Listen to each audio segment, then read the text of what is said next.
వర్తమానం ఎక్స్‌ప్రెస్ కు స్వాగతం. ఈ రోజు జరిగిన టాప్ 10 వార్తలు ఇప్పుడు చూద్దాం. గాజాలో మానవతా సంక్షోభం మరింత దిగజారిపోతుంది.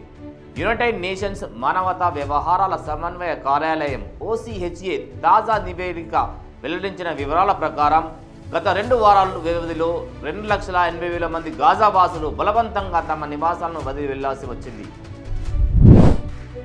అమెరికా అధ్యక్షుడు డొనాల్డ్ ట్రంప్ ప్రారంభించిన వాణిజ్య యుద్ధం ప్రభావంతో యాపిల్ సంస్థ తీవ్రంగా దెబ్బతినే పరిస్థితి ఏర్పడింది. మోడల్ను బట్టి ఐఫోన్ ధరలు 30 నుండి 40% వరకు పెరిగే అవకాశం ఉందని మార్కెట్ వర్గాలు అంచనా వేస్తున్నాయి. ముఖ్యంగా premium model iPhone 16 Pro Max 1TB variant $2,300 అంటే $2 లక్షల పైగా ఉండవచ్చని విశ్లేషకులు చెబుతున్నారు.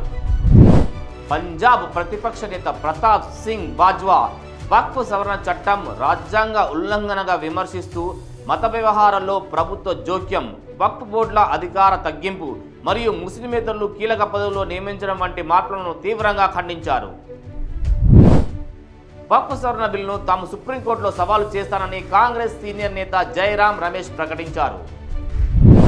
వరంగల్ జిల్లా న్యాయస్థానానికి బాంబు పెట్టినట్లు గుర్తు తెలియని వ్యక్తులు మెయిల్ ద్వారా బెదిరింపు సందేశం పంపారు. సమాచారం అందుకున్న పోలీసులు అత్యవసరంగా తనిఖీలు చేపట్టి కోర్టు పరిసర ప్రాంతాలు ఖాళీ చేయించారు.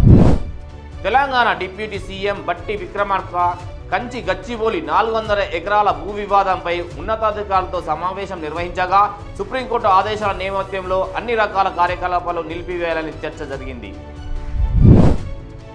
మొఘల్ యుగానికి చెందిన తాజ్ మహల్ గత 5 ఏళ్లలో ASI రక్షిత స్మారకాల్లో అత్యధిక ఆదాయాన్ని టికెట్ విక్రయాల ద్వారా సంపాదించింది. రూపాయలు 297 కోట్లు ఉత్పత్తి చేసినట్లు కేంద్రం వెల్లడించింది.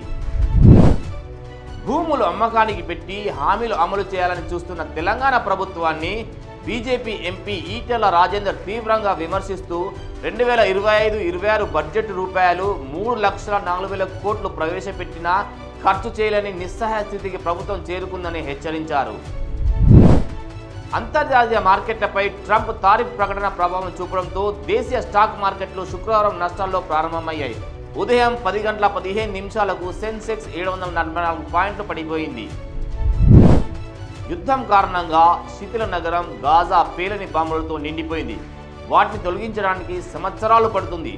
లోహపు కేసింగ్లతో ఈ బాంబులు పిల్లలను అమితంగా ఆకర్షిస్తున్నాయి. వాటిని తీయడానికి ప్రయత్నించినప్పుడు అవి పేలి చిన్నారులు వికలాంగులుగా మారుతున్నారు, లేదంటే మరణించడం సంభవిస్తుందని ఒక మందుపాత్ర నిపుణుడు వార్తా సంస్థతో చెప్పారు.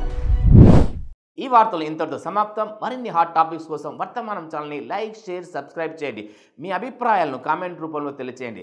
ధన్యవాదాలు.